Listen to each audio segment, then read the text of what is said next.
Tea masala ಚಾಯ್ ಮಾಡೋಕ್ಕೆ so 2 glasses of ಹಾಲು ತೊಗೊಂಡಿದ್ದೀನಿ. ಸೊ ಹಾಲನ್ನ ಕಾಯೋಕ್ಕಿಡೋಣ.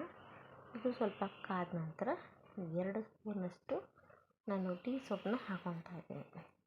ಸೊ ಇದು ಟೀ ಸೊಪ್ಪು ಚೆನ್ನಾಗಿ ಬೇಯಬೇಕು. ಒಳ್ಳೆ ಟೀ ಸೊಪ್ಪು ಆದರೆ ಸೊ ಕಲರು ನಿಧಾನವಾಗಿ ಬಿಡುತ್ತೆ. 1 ಇಂಚು ಶುಂಠಿನ ತಗೊಂಡಿದ್ದೀನಿ. ಚಕ್ಕೆ, ಲವಂಗ, ಏಲಕ್ಕಿನ ಪುಡಿ ಮಾಡಿ ಹಾಕ್ಕೊಂಡಿದ್ದೀನಿ.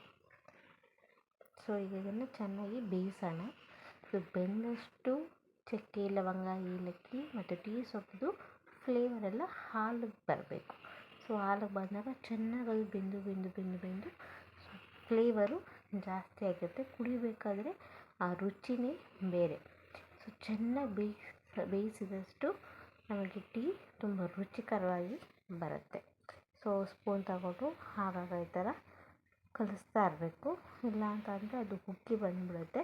ಸೊ ಟೀ ಸೊಪ್ಪೆಲ್ಲ ಈಚೆ ಬಂದು ಸುಮ್ಮನೆ ವೇಸ್ಟ್ ಆಗುತ್ತೆ. ಸೊ ತುಂಬ ಚೆನ್ನಾಗಿ ಅದು ಬೇಯಬೇಕು. ನೋಡಿ ಈಗ ಸ್ವಲ್ಪ ಕಲರ್ ಬಿಟ್ಕೊಂಡಿದೆ. ಸೊ ಒಳ್ಳೆ ಟೀ ಸೊಪ್ಪು ಆದರೆ ಸ್ವಲ್ಪ ಕಲರ್ ಬಿಡೋದು ನಿಧಾನ. ಬಟ್ ಟೀ ಮಾಡಬೇಕಾದ್ರೆ ಪೇಷನ್ಸ್ ಇಸ್ ವೆರಿ ಇಂಪಾರ್ಟೆಂಟ್. ಬೇಗ ಆಗೋದಿಲ್ಲ, ಸ್ವಲ್ಪ ಒಂದು 5 ನಿಮಿಷ ತಗೊಳುತ್ತೆ. ಇದು ಚೆನ್ನಾಗಿ ಬೇಯಿಸಬೇಕು. ಸೊ ನೋಡಿ ಈ ಥರ ಉಗ್ತಾ ಇರುತ್ತೆ ಆಗಾಗ. ಸೊ ಆಗಾಗ ಸ್ಪೂನ್ ತಗೊಂಡು ಅದನ್ನು ಕಲಿಸ್ಕೊತಾ ಇರಬೇಕು. ಸೊ ಕಲಿಸ್ಕೊಂಡು ನೋಡ್ಕೊಬೇಕು. ನಮ್ಗೆ ಆ ಫ್ಲೇವರ್ ಬರುತ್ತೆ. ಆ ಸ್ಮೆಲ್ಲಲ್ಲಿ ಟೀ ಆಗಿದೆ, ಟೀ ಪ್ರಿಪೇರ್ ಆಗ್ತಾ ಇದೆ ಅನ್ನೋ ಸ್ಮೆಲ್ ನಾವು ಐಡೆಂಟಿಫೈನ ಮಾಡ್ಕೊಬೋದು. ಸೊ ಮತ್ತೆ ಅದು ಲೋ ಫ್ಲೇಮಲ್ಲಿ ಇಟ್ಟಿದ್ದೆ, ಚೆನ್ನಾಗಿ ಕಾದಿದೆ. ಅದು ಉಕ್ಕಿ ಬರ್ತಾ ಇರುತ್ತೆ ಈ ಥರ. ಸೊ ಆಗಾಗ ಕಲಿಸ್ಕೊಂಡು ಟೀ ಸೊಪ್ಪು ಚೆನ್ನಾಗಿ ಬೇಯಿಸಬೇಕು. ಸೊ ಚೆನ್ನಾಗಿ ಬೇಯಿಸಿದಷ್ಟು ರುಚಿ ಜಾಸ್ತಿ ಆಗುತ್ತೆ. ಹಾಗಾಗಿ ಕಲಿಸ್ಕೊತಾನೇ ಇರಬೇಕು ಇದನ್ನು.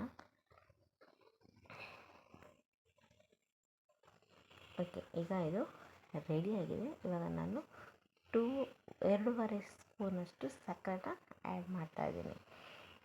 ಸೊ ಈಗ ಕೊನೆಯಲ್ಲಿ ಸಕ್ಕರೆನ ಆ್ಯಡ್ ಮಾಡೋದ್ರಿಂದ ರುಚಿ ಡಬಲ್ ಆಗುತ್ತೆ.